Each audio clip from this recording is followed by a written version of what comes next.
Hi hello ನಮಸ್ಕಾರ ಸ್ನೇಹಿತರೆ.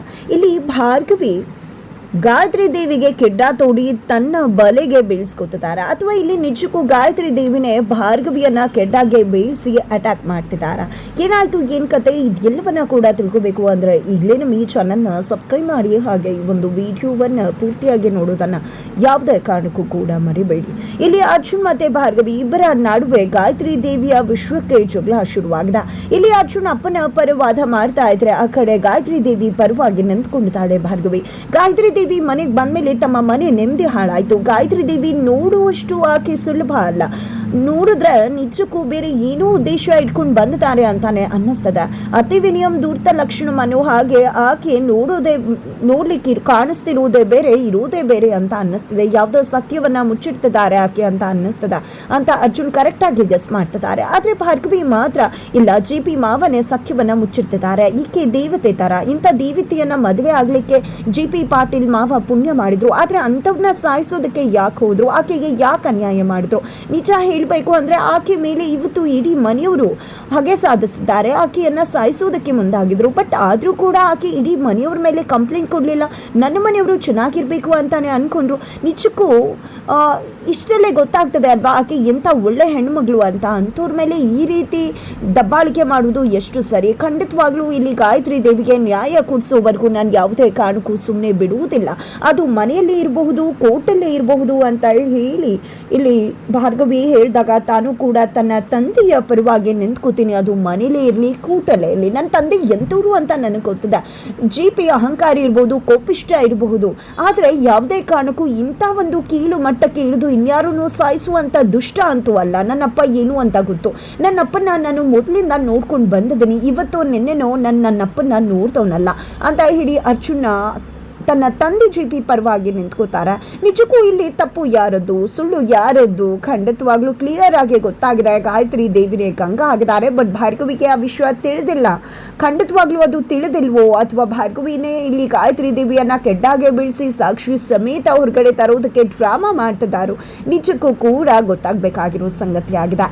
ಇದೆಲ್ಲದರ ನಡುವೆ ಅರ್ಜುನ್ ಮತ್ತೆ ಭಾರ್ಗವಿ ನಡುವೆ ದೊಡ್ಡ ಒಂದು ಗೋಡೆನೆ ಬೆಳೆದು ಹೋಗುತ್ತೆ ಅನ್ನುವಷ್ಟರಲ್ಲಿ ಅಲ್ಲಿಗೆ ಕಾವ್ಯ ಅಂತಕ್ಕಂತಹ ಭಾರ್ಗವಿ ಸ್ನೇಹಿತೆ ಸೈಕಾಲಜಿಸ್ಟ್ ಎಂಟ್ರಿ ಕೊಡ್ತಾರೆ. ಸೈಕಿಯಾಟಿಸ್ಟ್ ಎಂಟ್ರಿ ಕೊಡ್ತಾರೆ. ಸೈಕಿಯಾಟಿಸ್ಟ್ ಎಂಟ್ರಿ ಕೊಡ್ತಿದ್ದಾಗನೇ ಇಲ್ಲಿ ಅರ್ಜುನ್ ಮತ್ತೆ ಭಾರ್ಗವಿಯ ಮನಸ್ಸಲ್ಲಿ ಏನಿದೆ, ಅವರಿಬ್ಬರ ನಡುವೆ ಮಿಸ್ಅಂಡರ್ಸ್ಟ್ಯಾಂಡಿಂಗ್ ಶುರುವಾಗಿದೆ ಅಂತ ಹೇಳಿ ಎಲ್ಲವನ್ನ ಕೂಡ ತುಂಬ ಚೆನ್ನಾಗಿ ಫೈಂಡ್ ಔಟ್ ಮಾಡ್ಕೋತಾರೆ. ಜೊತೆಗೆ ಇಲ್ಲಿ ಅವರು ಭಾರ್ಗವಿ ಮತ್ತು ಅರ್ಜುನ್ ಹತ್ರ ಸಪ್ರೇಟ್ ಆಗು ಕೂಡ ಮಾತನಾಡ್ತಾರೆ. ಇಲ್ಲಿ ಭಾರ್ಗವಿ ಹತ್ರ ನೀನು ಅರ್ಜುನ್ ಹತ್ರ ಕೆಲವೊಂದು ವಿಷಯಗಳನ್ನ ಮುಚ್ಚಿಡ್ತದೆ ಅಂತ ಅನ್ನಿಸ್ತದೆ. ನಿಜಕ್ಕೂ ಅದು ಅವರನ್ನು ಕಾಡ್ತದೆ, ಅದು ನೆಗೆಟಿವ್ ಆಗಿ ಫಾರ್ಮ್ ಆಗ್ತದೆ. ಅದಕ್ಕೋಸ್ಕರ ಹೇಳ್ತಿದ್ದೀನಿ, ದಯವಿಟ್ಟು ಎಲ್ಲ ವಿಷಯಗಳನ್ನ ಕೂಡ ಹೇಳ್ಕೊಂಬಿಡು. ಯಾಕೆ ಹೇಳು, ಜಿ.ಪಿ. ಅಂಕಲ್ಗೆ ಹಾಗೆ ನಿಮ್ಮ ತಂದೆಗೆ ಆಗೋದಿಲ್ಲ ಅಂತ ನಮಗೆಲ್ಲರಿಗೂ ಕೂಡ ಗೊತ್ತಿತ್ತು. ಆದರೂ ಕೂಡ ಅರ್ಜುನ್ ಅಪ್ಪನನ್ನು ಅಷ್ಟು ಗೌರವಿಸಿ ಪ್ರೀತಿಸಿದ್ರು. ಅವರನ್ನು ನಿರ್ಧಾರವನ್ನು ಬಿಟ್ಟು ನಿನ್ನನ್ನು, ಅವರನ್ನು ದಾಟಿ ನಿನ್ನನ್ನು ಮದುವೆ ಆದರೂ ಅಲ್ಲಿ ತಿಳ್ಕೊಬಹುದಲ್ವ ಅವ್ರು ನಿನ್ನನ್ನು ಎಷ್ಟು ಪ್ರೀತಿ ಮಾಡ್ತಾರೆ ಅಂತ. ಅಂಥ ಗಂಡಂಗೆ ನೀನು ದ್ರೋಹ ಮಾಡಬಾರ್ದಲ್ವ. ಯಾವತ್ತೂ ಅವ್ರು ನಿನ್ನ ಕೈಯನ್ನು ಬಿಡುವುದಿಲ್ಲ. ಅಂದಮೇಲೆ ಅಂಥ ಗಂಡನ ಹತ್ರ ಸತ್ಯವನ್ನು ಮುಚ್ಚಿಡುವುದು ತಪ್ಪಾಗತ್ತೆ ಅಂತ ಹೇಳಿ ಕಾವ್ಯ ಭಾರ್ಗವಿಯ ಕಣ್ತರಿಸ್ತಾರೆ. ಭಾರ್ಗವಿ ಕೂಡ ಮೊದಲು ಸತ್ಯ ಹೇಳಬೇಕು ಅಂತ ಅನ್ಕೋತಾರೆ. ಮೊದಲು ಸಾಕಷ್ಟು ಬಾರಿ ಸತ್ಯ ಹೇಳಲಿಕ್ಕೆ ಭಾರ್ಗವಿ ಮುಂದಾಗಿದ್ರು. ಬಟ್ ಆಗ ಅರ್ಜುನ್ ಕೇಳಿಸ್ಕೊಂಡಿರಲಿಲ್ಲ, ಕೆಲವೊಮ್ಮೆ ಸಮಯ ಬಂದಿರಲಿಲ್ಲ. ಇತ್ತ ಕಡೆ ಅರ್ಜುನ್ ಹತ್ರ ಕೂಡ ಬಂದು ನೋಡಿ, ಭಾರ್ಗವಿ ತುಂಬ ಒಳ್ಳೆಯ ಹುಡುಗಿ, ನಿಮ್ಮನ್ನು ಆಕೆ ತುಂಬ ಪ್ರೀತಿ ಮಾಡ್ತಾಳೆ.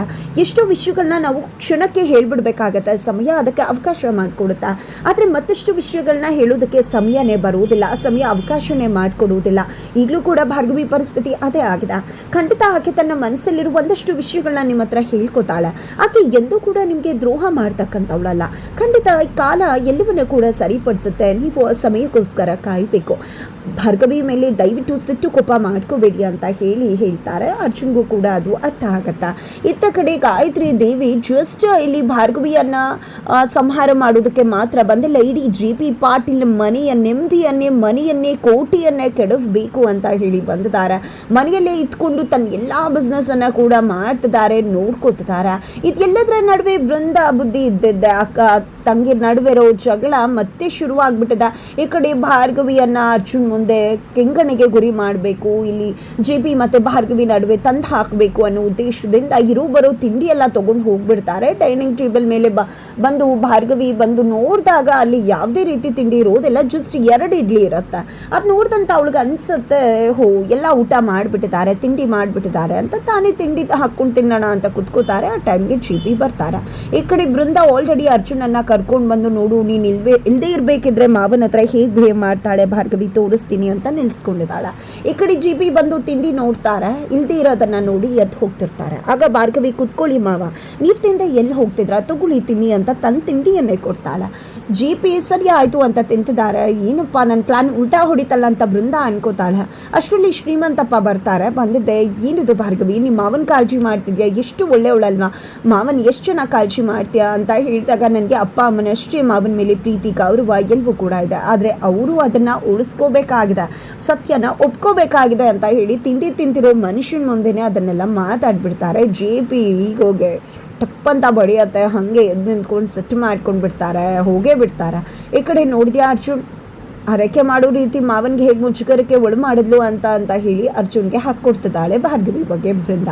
ತದನಂತರ ಅರ್ಜುನ್ಗೂ ಕೂಡ ಸಿಟ್ಟು ಜಾಸ್ತಿ ಆಗುತ್ತೆ, ಮತ್ತು ಈ ವಿಷಯನೇ ಮತ್ತೆ ದೊಡ್ಡದಾಗುತ್ತೆ. ಇದರ ನಡುವೆ ಭಾರ್ಗವಿ ಗಾಯತ್ರಿ ದೇವಿಯ ಹತ್ರಕ್ಕೆ ಹೋಗಿ ಹಾಲು ಕೊಟ್ಟು ಮಾತಾಡಿಸಿ ಹಾರೈಕೆ ಮಾಡಬೇಕಿದ್ರೆ ಗಾಯತ್ರಿ ದೇವಿಯವರು, ನೋಡು ಭಾರ್ಗವಿ, TVಯಲ್ಲಿ ಪ್ರತಿದಿನ ಇದೇ ವಿಷಯ ಬರ್ತದೆ, ಜನಗಳಿಗೆಲ್ಲ ಎಷ್ಟು ತೊಂದರೆ ಆಗ್ತದೆ ಅಲ್ವಾ, ಜನಗಳಿಗೆಲ್ಲ ಎಷ್ಟು ತೊಂದರೆ ಮಾಡ್ತಿದ್ದಾರೆ, ಎತ್ಕೊಂಡು ಹೋಗಿ ಅವರನ್ನು ಕಾಪಾಡೋಕೆ ಅಂತ ಕಾಳಿ ಬರ್ತಾಳೆ ಅನ್ನೋ ನಂಬಿಕೆ ಜನಗಳಲ್ಲಿದೆ. ಸದ್ಯ ಕಾಳಿ ಆದರೂ ಬಂದು ಜನಗಳನ್ನ ರಕ್ಷಣೆ ಮಾಡ್ತಿದ್ದಾಳಲ್ಲ, ಆದರೆ ಇತ್ತೀಚೆಗೆ ಯಾಕೋ ಎಷ್ಟೋ ಜನಗಳ ಕಣ್ಮರಿ ಆಗ್ತದೆ, ಕಾಳಿ ನಮ್ಮನ್ನೆಲ್ಲ ಬಂದು ಕಾಪಾಡ್ತಾನೆ ಇಲ್ಲ ಅಂತ ಜನಗಳು ಕೂಡ ಹೇಳ್ತಿದ್ದಾರೆ. ಜನಗಳಿಗೆ ಆ ಕಾಳಿ ಬಗ್ಗೆ ಇರ್ತಕ್ಕಂಥ ವಿಶ್ವಾಸ ಕೂಡ ಹೊರಟು ಹೋಗ್ಬಿಡ್ತಿದೆ ಅಂತ ಹೇಳಿ ಗಾಯತ್ರಿ ದೇವಿ ಭಾರ್ಗವಿಗೆ ಪೆಟ್ಟನ್ನು ಕೊಡೋದಕ್ಕೆ ಮುಂದಾಗ್ತಿದ್ದಾರೆ. ಈ ಕಡೆ ಗಾಯತ್ರಿ ದೇವಿ ಮಾತನ್ನ ಕೇಳಿದೆ ಭಾರ್ಗವಿಯ, ಹೌದಲ್ವಾ, ನಾನು ಇತ್ತೀಚೆಗೆ ನನ್ನ ವೈಯಕ್ತಿಕ ಕಾರಣಗಳಿಂದ ಜನಗಳನ್ನ ಕಾಪಾಡೋದನ್ನೇ ನಾನು ಮರೆತು ಬಿಟ್ಟು ಅವರನ್ನು ಸಂಕಷ್ಟಕ್ಕೆ ದೂಡ್ಬಿಟ್ಟೆ, ಇದರಿಂದಾಗಿ ಜನಗಳು ವಿಶ್ವಾಸವನ್ನು ಕೂಡ ಕಳ್ಕೊಂಡ್ಬಿಟ್ರಲ್ಲ, ಏನು ಮಾಡಲಿ, ಇಲ್ಲ ಜನಗಳನ್ನ ಕಾಪಾಡಲೇಬೇಕು ಅಂತ ಭಾರ್ಗವಿ ಅನ್ಕೋತಿದ್ದಾರೆ. ಮೊದಲ ಗಾಯತ್ರಿ ಉದ್ದೇಶ ಈಡೇರಿದೆ. ಬಿಕಾಸ್ ಗಾಯತ್ರಿ ಮೊದಲ ಉದ್ದೇಶ ಆಗಿದ್ದೆ ಭಾರ್ಗವಿ ಮೇಲೆ ಇರ್ತಕ್ಕಂಥ ಜನಗಳ ಒಪಿನಿಯನ್ ಬದಲಾಯಿಸಬೇಕು, ಭಾರ್ಗವಿನ ಒಂದು ಶಕ್ತಿ ಅಂತ ಅನ್ಕೊಂಡಿದ್ದಾರೆ, ಆ ಒಂದು ಶಕ್ತಿ ಅಂತ ಅನ್ಕೊಂಡಿರ್ತಕ್ಕಂಥ ಒಂದು ಭಾವನೆಯನ್ನು ದೂರ ಮಾಡಿ ಅವಳು ವೇಸ್ಟು, ಯಾವುದೇ ರೀತಿ ಪ್ರಯೋಜನ ಇಲ್ಲ ಅನ್ನೋ ಹಾಗೆ ಮಾಡಬೇಕು ಅಂತ. ಕೊನೆಗೂ ಅದರಲ್ಲಿ ಸಕ್ಸಸ್ಫುಲ್ ಆಗ್ತಿದ್ದಾರೆ ಗಾಯತ್ರಿ ದೇವಿ. ಈಗ ಏನೇ ಇದ್ರೂ ಭಾರ್ಗವಿ ಕತ್ತಿಯನ್ನ ಮುಗಿಸೋದು, ಭಾರ್ಗವಿ ಕತ್ತಿಯನ್ನ ಮುಗಿಸೋದಕ್ಕೆ ಎಲ್ಲ ರೀತಿಯಲ್ಲೂ ಕೂಡ ಸಂಚು ಮಾಡಿದ್ದಾರೆ ಗಾಯತ್ರಿ ದೇವಿ. ಇಲ್ಲಿ ಅರ್ಜುನ್ಗೆ ಆಲ್ರೆಡಿ JP ಹೇಳಿದ್ರು, ಗಾಯತ್ರಿ ದೇವಿ ಉಸಿರು ಒಳ್ಳಿ, ಆಕೆ ಕಾಣುವಷ್ಟು ಸತ್ಯ ಅಲ್ಲ, ಆಕೆ ನಿಜವಾಗ್ಲೂ ಡ್ರಾಮಾ ಮಾಡ್ತಿದ್ದಾಳೆ, ಅವಳನ್ನ ಯಾವುದೇ ಕಾರಣಕ್ಕೂ ನಂಬಾರ್ದು ಅಂತ. ಈ ಕಡೆ ಭಾರ್ಗವಿಗೂ ಕೂಡ ಹೇಳಿದ್ರು, ಆಕೆಯನ್ನ ನಂಬೇಡ, ಆಕೆ ಹೋದಂಥ ದಾರಿಯಲ್ಲಿ ಹೋಗಬೇಡ, ನಿನ್ನ ಪ್ರಾಣಕ್ಕೆ ಅಪಾಯ ಇದೆ, ನನ್ನ ಮಗ ಪ್ರೀತಿಸಿ ಮದುವೆ ಆಗಿದೆ, ನಿನಗೆ ತೊಂದರೆ ಆಗೋದು ನನಗಿಷ್ಟ ಇಲ್ಲ ಅಂತ. ಈ ಕಡೆ ಇಬ್ರಿಗೂ ಕೂಡ ಗಾಯತ್ರಿ ದೇವಿ ಬಗ್ಗೆ ಅನುಮಾನ ಇದೆ. ಈ ಕಡೆ ಭಾರ್ಗವಿ ಮೇಲ್ನೋಟಕ್ಕೆ ತೋರಿಸ್ಕೊಳ್ದೇ ಇರಬಹುದು, ಬಟ್ ಆಕೆ ಬೇರೆ ಏನೂ ಗಾಯತ್ರಿ ದೇವಿಯ ವಿರುದ್ಧ ಸಂಚುನ ಮಾಡ್ತಿದ್ದಾರೆ ಭಾರ್ಗವಿ ಅಂತಾನೆ ಅನ್ನಿಸ್ತದೆ. ಒಟ್ಟಿನಲ್ಲಿ ಈ ಕಡೆ ಭಾರ್ಗವಿ ಮೇಲೆ ಅಟ್ಯಾಕ್ ಮಾಡೋದಕ್ಕೆ ಗಾಯತ್ರಿ ಮುಂದಾಗ್ತಿದ್ದಾರೆ. ಇದು ಒಂದು ಸಮಯಕ್ಕೆ ಗಂಡ ಅರ್ಜುನ ಭಾರ್ಗವಿಯನ್ನ ಕಾಪಾಡೋದಕ್ಕೆ ಮುಂದಾಗ್ತಿದ್ದಾರೆ. ಹಾಗಿದ್ರೆ ಏನಾಗುತ್ತೆ ಮುಂದೆ ತಿಳ್ಕೋಬೇಕು ಅಂದ್ರೆ ಮುಂದಿನ ವಿಡಿಯೋಗೆ ವೇಟ್ ಮಾಡೋದನ್ನ